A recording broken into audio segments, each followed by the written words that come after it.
Asia cup ക്രിക്കറ്റിനുള്ള Indian ടീമിനെ പ്രഖ്യാപിച്ചു. സൂര്യകുമാർ യാദവ് നയിക്കുന്ന ടീമിൽ മലയാളി താരം സഞ്ജു സാംസൺ പ്രധാന വിക്കറ്റ് കീപ്പറായി കളിക്കും. കൂടാതെ ശുഭ്മാൻ ഗിൽ വൈസ് ക്യാപ്റ്റനായി ടീമിലെത്തി. മുംബൈയിൽ നടന്ന വാർത്താ സമ്മേളനത്തിൽ ക്യാപ്റ്റൻ സൂര്യകുമാർ യാദവും BCCI selection committee chairman Ajit അഗാക്കറും കൂടിയാണ് ഈ പ്രഖ്യാപനം പുറത്തുവിട്ടത്. ചൊവ്വാഴ്ച ഉച്ചയ്ക്ക് 1:30 ടീം പ്രഖ്യാപനമെന്ന് അറിയിച്ചിരുന്നെങ്കിലും 3 മണിയോടെയാണ് വാർത്താ സമ്മേളനം തുടങ്ങിയത്.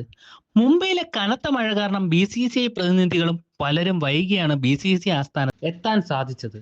ഇന്ത്യൻ പരിശീലകൻ ഗൗതം ഗംഭീറാണ് ശുഭ്മാൻ ഗില്ലിനെ ടീമിലെടുക്കണമെന്ന് സെലക്ഷൻ കമ്മിറ്റിയോട് ശക്തമായി വാദിച്ചത്.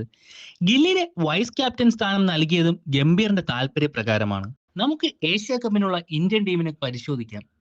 സൂര്യകുമാർ യാദവ് ക്യാപ്റ്റനായി വരുമ്പോൾ ശുഭ്മാൻ ഗിൽ വൈസ് ക്യാപ്റ്റനും, അഭിഷേക് ശർമ്മ, സഞ്ജു സാംസൺ, തിലക് വർമ്മ, ഹാർദിക് പാണ്ഡ്യ, റിങ്കു സിംഗ്, ശിവം ദുബെ, ഹർഷിത് റാണ, അക്ഷർ പട്ടേൽ, ജിതേഷ് ശർമ്മ, ജസ്പ്രീത് ബുംറ, അർഷദീപ് സിംഗ്, വരുൺ ചക്രവർത്തി, കുൽദീപ് യാദവ് എന്നിവരാണ് മെയിൻ സ്ക്വാഡിൽ ഉൾപ്പെട്ടിരിക്കുന്നത്.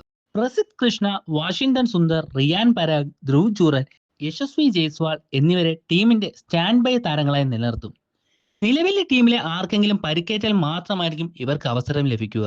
അഭിഷേക് ശർമ്മ മികച്ച ഫോമിലായത് കൊണ്ടാണ് യശസ്വി ജയ്സ്വാളിനെ ടീമിൽ നിന്നും മാറ്റിയതെന്ന് അജിത് അഗാക്കർ വാർത്താ സമ്മേളനത്തിൽ പറഞ്ഞത്. ജസ്പ്രീത് ബുംറയാണ് പേസ് ആക്രമണത്തെ നയിക്കുന്നത്. കൂടാതെ അർഷദീപ് സിംഗ്, ഹർഷിത് റാണ, ശിവം ദുബെ, ഹാർദിക് പാണ്ഡ്യ എന്നിവരാണ് ടീമിലെ മറ്റ് പേസർമാർ. കുൽദീപ് യാദവിനൊപ്പം അക്ഷർ പട്ടേലും വരുൺ ചക്രവർത്തിയും സ്പിന്നിരയ്ക്ക് കരുത്തു നൽകും.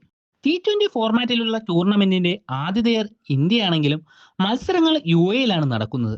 സെപ്റ്റംബർ 9 ആരംഭിക്കുന്ന ടൂർണമെന്റ് ഫൈനൽ 28 നടക്കും. സെപ്റ്റംബർ 14 ദുബൈയിൽ വെച്ചാണ് ഇന്ത്യ-പാകിസ്ഥാൻ പോരാട്ടം.